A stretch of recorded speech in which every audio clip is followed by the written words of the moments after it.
وہ اگر بولتے ہیں تو ان کے زبان اقدس سے نکلا ہوا کلمہ وہ حق ہے، سچ ہے. میرا یہ ایمان ہے کہ اگر اس سے بڑھ کر بھی کوئی بات وہ بولیں تو میں اس کو بھی مان لوں گا. میں سمجھا تم عام لوگوں کی بات کر رہے ہو.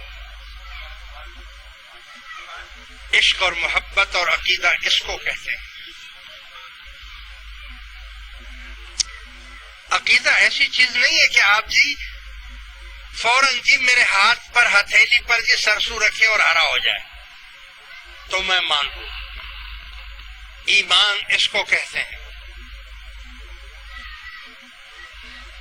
اللہ تبارک و تعالی نے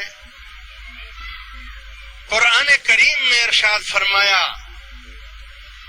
کہ میرے حبیب میں نے فرعون کی لاش کو سلامت رکھا ہے.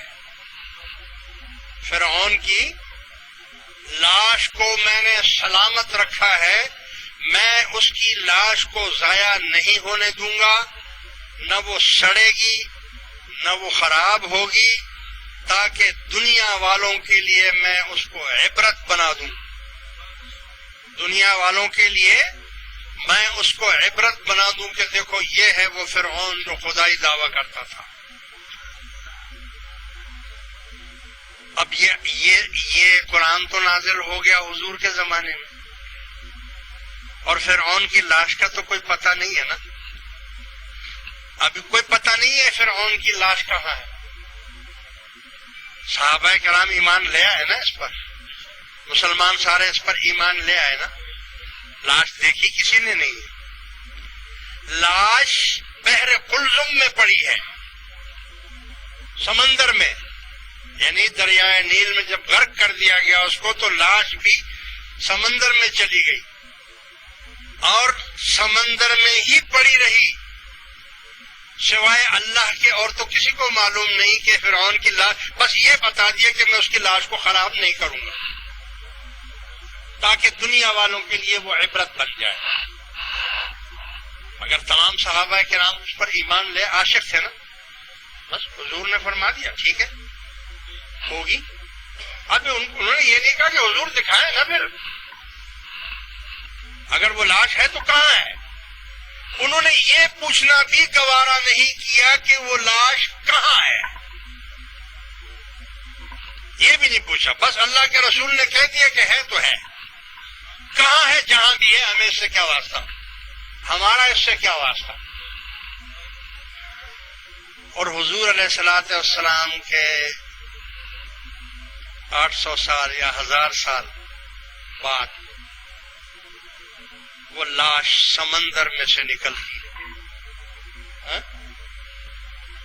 اور بحر قلزم میں سے نکلتی ہے، اور پھر وہ لاش صحیح سلامت ہے.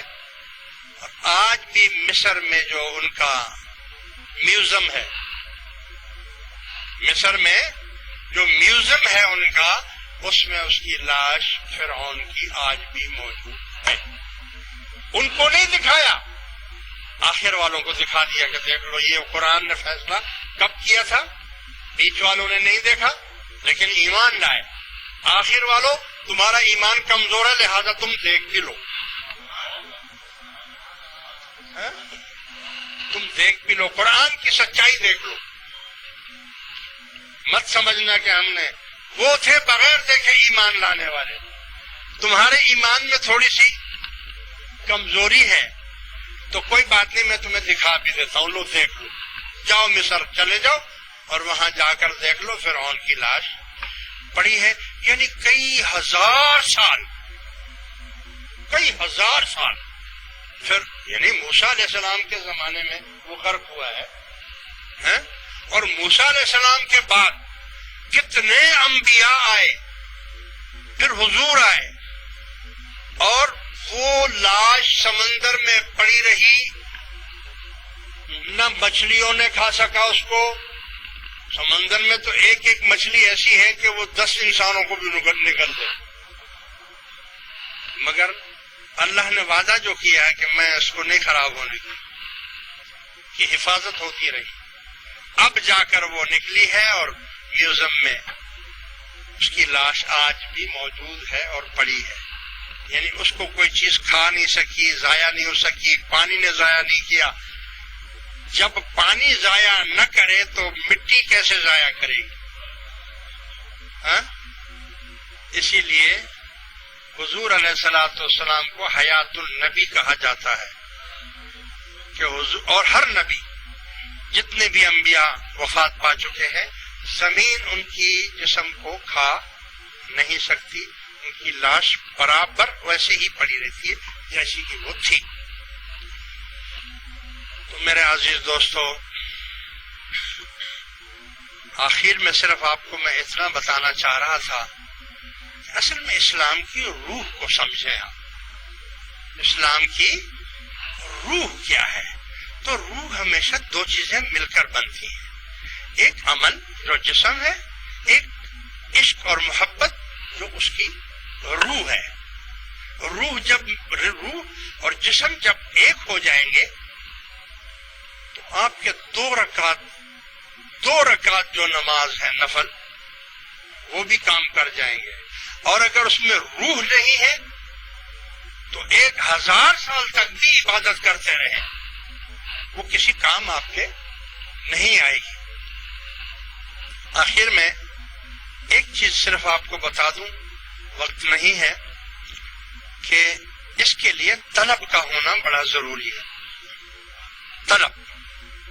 طلب ہوگی تو آپ کھانا کھا لیں گے، طلب ہوگی تو پانی پی لیں گے، طلب ہوگی تو چائے پی لیں گے، طلب ہوگی تو پان کھا لیں گے، طلب ہوگی تو شربت پی لیں گے. دیکھو نا، طلب نہیں ہے اگر تو آپ کے سامنے اگر مرغ مسلم بھی پڑے ہوں، طلب ہی نہیں ہے، بھوک ہی نہیں ہے، نہیں کھائیں گے. پیاس نہیں ہے، پانی نہیں پیئیں گے. طلب یعنی طلب کا ہونا ہر مومن میں ضروری ہے. مسلمان میں طلب کا ہونا ضروری ہے. جس میں طلب ہے وہ خوش نصیب لوگ ہیں، اور جس میں طلب ہی نہیں ہے وہ بد نصیب لوگ ہیں. فرمایا ومن طلبنی وجدنی، جو طلب کرے گا اس کو مل جائے گا. ومن وجدنی احبنی، جس کو مل جائے گا وہ اس سے محبت کرنے لگ جائے گا. ومن احبنی عرفنی، جب وہ اس سے محبت کرنے لگ جائے گا وہ اس کو پہچان جائے گا کہ یہ چیز کیا ہے. دیکھو دو قسم کی، ایک محبت ہے اور ایک عشق ہے. محبت اس کو کہتے ہیں کہ کسی چیز کا اچھا لگنا، اور عشق کہتے ہیں پاگل پنے کو، دیوانگی کو. تو اب پہلے محبت ہوئی ہے، ومن وجدنی احبنی، جب وہ اس کو مل جائے گا تو وہ اس سے محبت کرنے لگ جائے گا. ومن احبنی عرفنی، جب وہ اس سے محبت کرنے لگ جائے گا تو وہ اسے پہچان جائے گا کہ یہ چیز کیا ہے. ومن عرفنی عشقنی، اب عاشق ہوا. پہلے محبت تھی، اب عشق ہو گیا.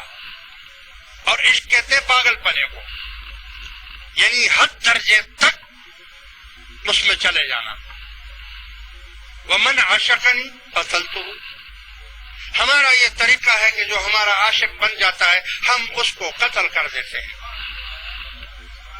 ومن قتلتہ علی دیتہ، لیکن جب کوئی قتل کرتا ہے تو اسے خون بہا دینا پڑتا ہے، قصاص دینا پڑتا ہے. اب خون میں نے کیا، قتل میں نے کیا، لہذا قصاص بھی میں ہی دوں گا. فرمایا وانا دیتہ، اب اس کا بدلہ بھی میں ہو گیا ہوں. تو من شدم من تو شدی، تیرا بولنا میرا بولنا، تیرا پکڑنا میرا پکڑنا، تیرا چلنا میرا چلنا، تیرا دیکھنا میرا دیکھنا، تیرا سننا میرا سننا. اب تجھے میں نے اپنا بنا لیا، میں نے بدلہ دے دیا. میں نے تجھے قتل کر دیا، مار دیا، تو مارنے کے بعد بدلہ جو دے رہا ہوں وہ یہ دے رہا ہوں کہ اب میں خود ہی ہو گیا. اسی لیے اللہ تبارک و تعالیٰ کے قرآن کو آپ اگر غور سے پڑھیں تو حضور کی شان میں کیا فرمایا؟ وَمَا رَمَيْتَ إِذْ رَمَيْتَ وَلَكِنَّ اللَّهَ رَمَى. بدر کے دن جو آپ نے مٹی پھینکی کافروں کے اوپر اور وہ طوفان بن کر ان پر لگی، اللہ تعالیٰ اس کو بیان فرماتا ہے وَمَا رَمَيْتَ، تم نے نہیں پھینکی، اِذْ رَمَيْتَ، جب تم پھینک رہے تھے، وَلَٰكِنَّ اللَّهَ رَمَىٰ، وہ تو اللہ پھینک رہا تھا،